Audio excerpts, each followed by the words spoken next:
जय माता दी। ओम नमः शिवाय। आज हम शिव पुराण के रुद्र संहिता के तीसरे अध्याय का श्रवण कर रहे हैं। माया निर्मित नगर में शील निधि की कन्या पर मोहित हुए नारद जी का भगवान विष्णु से उनका रूप मांगना, भगवान का अपने रूप के साथ उन्हें वानर का सा मुंह देना, कन्या का भगवान को वरण करना और कुपित हुए नारद का शिव गणों को शाप देना। सूत जी कहते हैं कि महर्षियों, जब नारद मुनि इच्छा अनुसार वहाँ से चले गए, तब भगवान शिव की इच्छा से माया विशारद श्री हरि ने तत्काल अपनी माया प्रकट की। उन्होंने मुनि के मार्ग में एक विशाल नगर की रचना की, जिसका विस्तार 100 योजन था। वह अद्भुत नगर बड़ा ही मनोहर था। भगवान ने उसे अपने वैकुंठ लोक से भी अधिक रमणीय बनाया था। नाना प्रकार की वस्तुएं उस नगर की शोभा बढ़ाती थीं। वहाँ स्त्रियों और पुरुषों के लिए बहुत से विहार स्थल थे।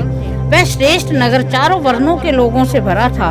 वहाँ शील निधि नामक ऐश्वर्यशाली राजा राज्य करते थे। वह अपनी पुत्री का स्वयंवर करने के लिए उद्यत थे, अतः उन्होंने महान उत्सव का आयोजन किया था। उनकी कन्या का वरण करने के लिए उत्सुक हो चारों दिशाओं से बहुत से राजकुमार पधारे थे, जो नाना प्रकार की वेशभूषा तथा सुंदर शोभा से प्रकाशित हो रहे थे।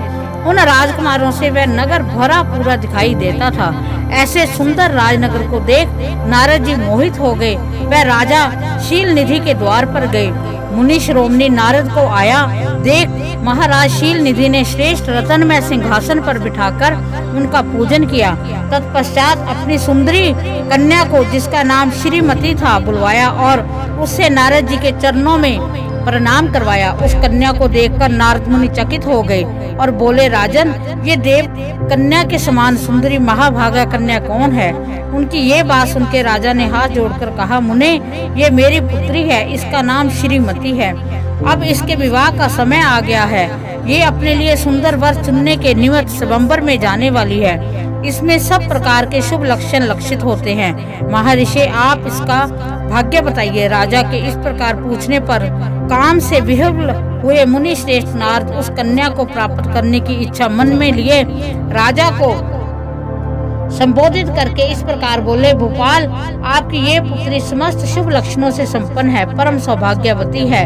अपने महान भाग्य के कारण यह धन्य है और साक्षात लक्ष्मी की भांति समस्त गुणों की आगार है। इसका भावी पति निश्चय ही भगवान शंकर के समान वैभवशाली, सर्वेश्वर, किसी से पराजित न होने वाला, वीर, काम विजयी तथा संपूर्ण देवताओं में श्रेष्ठ होगा।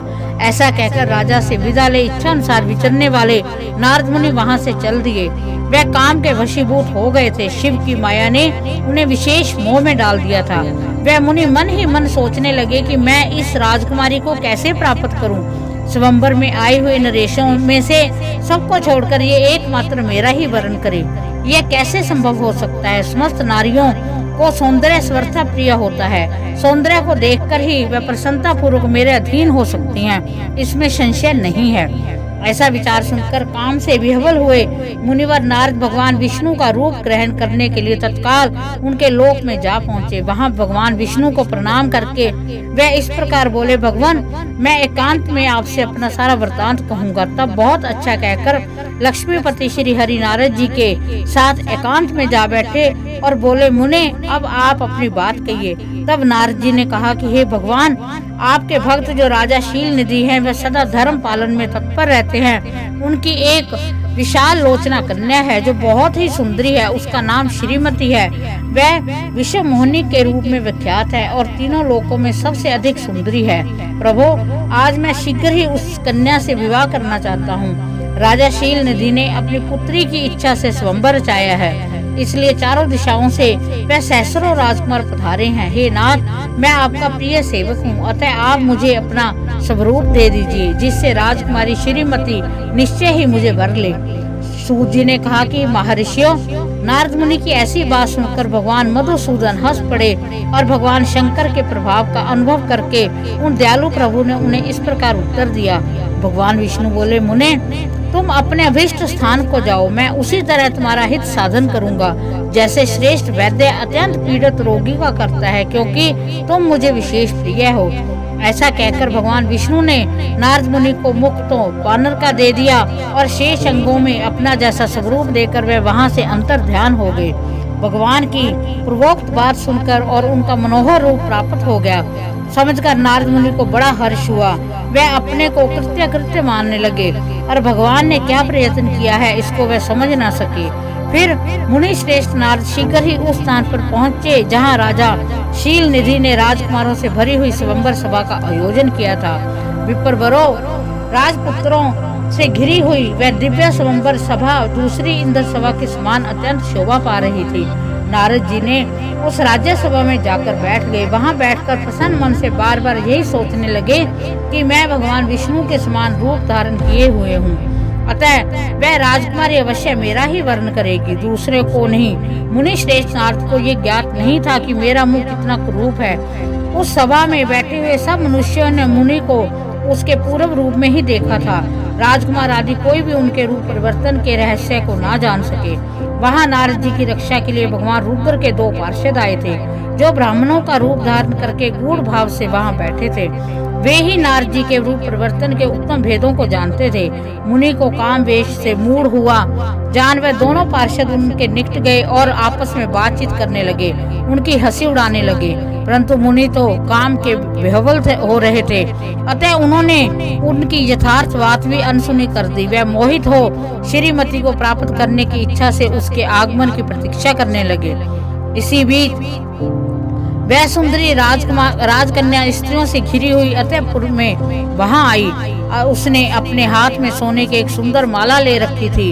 वह शुभ लक्षणा राजकुमारी स्वयंवर के मध्य भाग में लक्ष्मी के समान खड़ी हुई अपूर्व शोभा पा रही थी।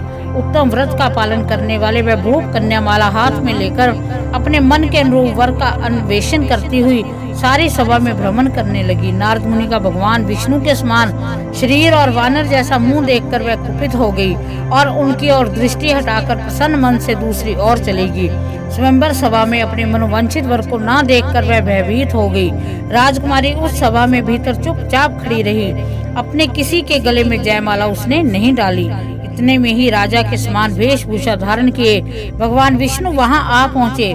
किन्हीं दूसरे लोगों ने उनको वहां नहीं देखा था, केवल उस कन्या की ही उस दृष्टि उन पर पड़ी। भगवान को देखते ही उस परम सुंदरी राजकुमारी का मुख प्रसन्नता से खिल उठा।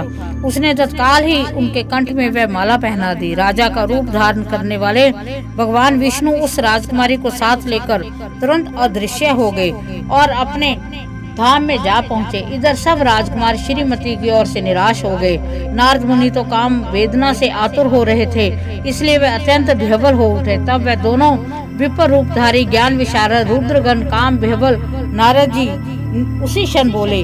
रुद्रगणों ने कहा कि हे नारद, हे मुने, तुम व्यर्थ ही काम में मोहित हो रहे हो और सौंदर्य के बल से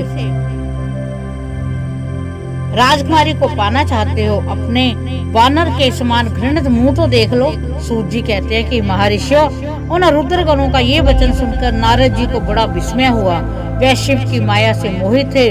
उन्होंने दर्पण में अपना मुंह देखा। वानर के समान अपना मुंह देखकर तुरंत ही क्रोध से जल उठे और माया से मोहित होने के कारण उन दोनों शिव गुणों को वहां शाप देते हुए बोले, अरे तुम दोनों ने मुझ ब्राह्मण का उपहास किया है, अतः तुम ब्राह्मण के वीर्य से उत्पन्न राक्षस हो जाओ।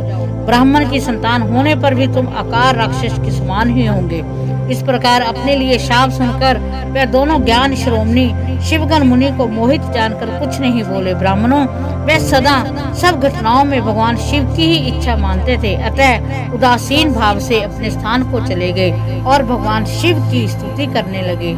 इस प्रकार शिव पुराण के रुद्र संहिता भाग के अध्याय 3 का समापन होता है। भगवान शिव सब पर अपनी कृपा बरसाएं, अपना आशीर्वाद हमें दें। ओम नमः शिवाय।